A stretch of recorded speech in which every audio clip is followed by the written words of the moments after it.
Welcome back to Food City Friday with Kirby Moir, your registered dietitian with Food City. And Kirby, love those dishes you did earlier with the beef, but you got the centerpiece. You got the what, you know, what's for dinner? I mean, you got the entree right here. That is right. And I think one big shout out to give is to our Food City butchers. Absolutely. If you have been out in stores right now, they are putting out special cuts. Yes. They are really thinking about making it easier for you to go in the store and be able to get what you're looking for.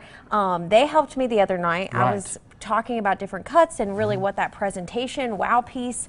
Originally when I sent you all my recipes, I said I'm gonna do a lean sirloin roast, which is great, but they have put out these standing rib roasts, and that's not something you're gonna see out in the case year round. We carry it in the store, we do special orders, but they are really putting these out. So that comes on the bone and tied. And what they actually do is trim it away from the bone, and then they tie it to. Can I turn it just a little bit so we can let the camera see that? Yeah, it is exquisite. Look at that. Yes, and the bone is actually going to help tenderize. Right. There's marrow in that is going to release collagen, which is a really, really nice, that's our cells use that. And a lot of folks don't do that, but you can eat that marrow. Yeah, you can, absolutely. But the way that I did this is you are going to probably want to get out, of course, I keep saying this, today would probably be ideal to get this in the fridge ready to go, but you do a Dijon mustard, and that's actually going to tenderize the meat, infuse a lot of flavor. It's already seasoned. And then I did a pine nut crust. Okay. That's going to actually give you this beautiful brown that we're seeing. Now, do you grind those up? I just took, you could either use like a bottle or you could use the word is eluding me, roller, thank you, Chris.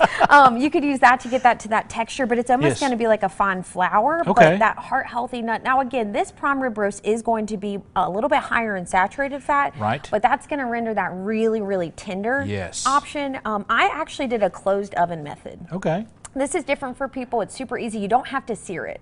You are going to crank that oven to 500 degrees. Super hot. Super hot. And then whatever weight your thing is, you're going to multiply it times 5. This was a 4-pound roast. That means it's going to go in the oven for 20 minutes. At 500. At 500. When that hits, you turn it off. You do not open the oven for an hour and a half. Just let it sit there. Let it sit. It will raise to temperature, and you get this beautiful browning. I love that. If you're doing anything bigger, closer to 8 to 10 pounds, might not be the best option, but if you're doing a 6-pound, anything around there, great. And this is how you get that beautiful color. And I love that crust on there. Yes, super easy. Now for pairings for beef for the holidays, you could go with some of our classic casserole dishes we see. I know people have those favorites, but think about what you can add versus saying I need to take away something. Just give people a different option to lighten up.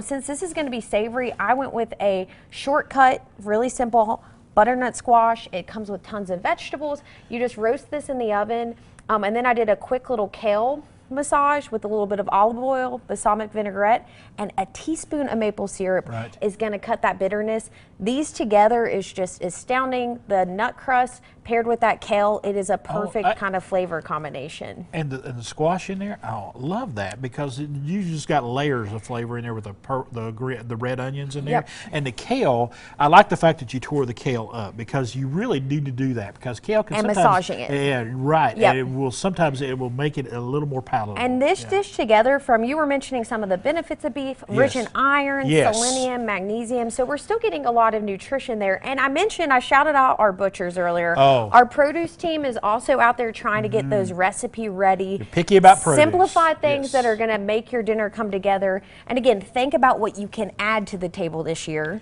versus trying to maybe modify favorites that might have a little bit of butter or a little bit more sugar. Just put something light and refreshing to kind of balance that out and give people some And you also have the roasted potatoes up there. You know, if you were coming to my house for Christmas, this is probably what you could kind of expect. I like just a classic roasted potato.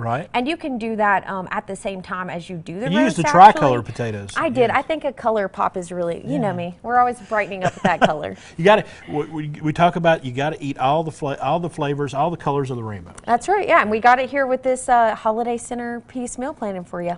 All right, it's going to be tasty, it's going to be nutritious, it's going to be full of holiday fun. Kirby Moir, thank you so much. Thank you, and Merry Christmas. And Merry Christmas. Hey, and if you want to find out more about all of these products that we talked about here, especially the shortcuts, go to foodcity.com.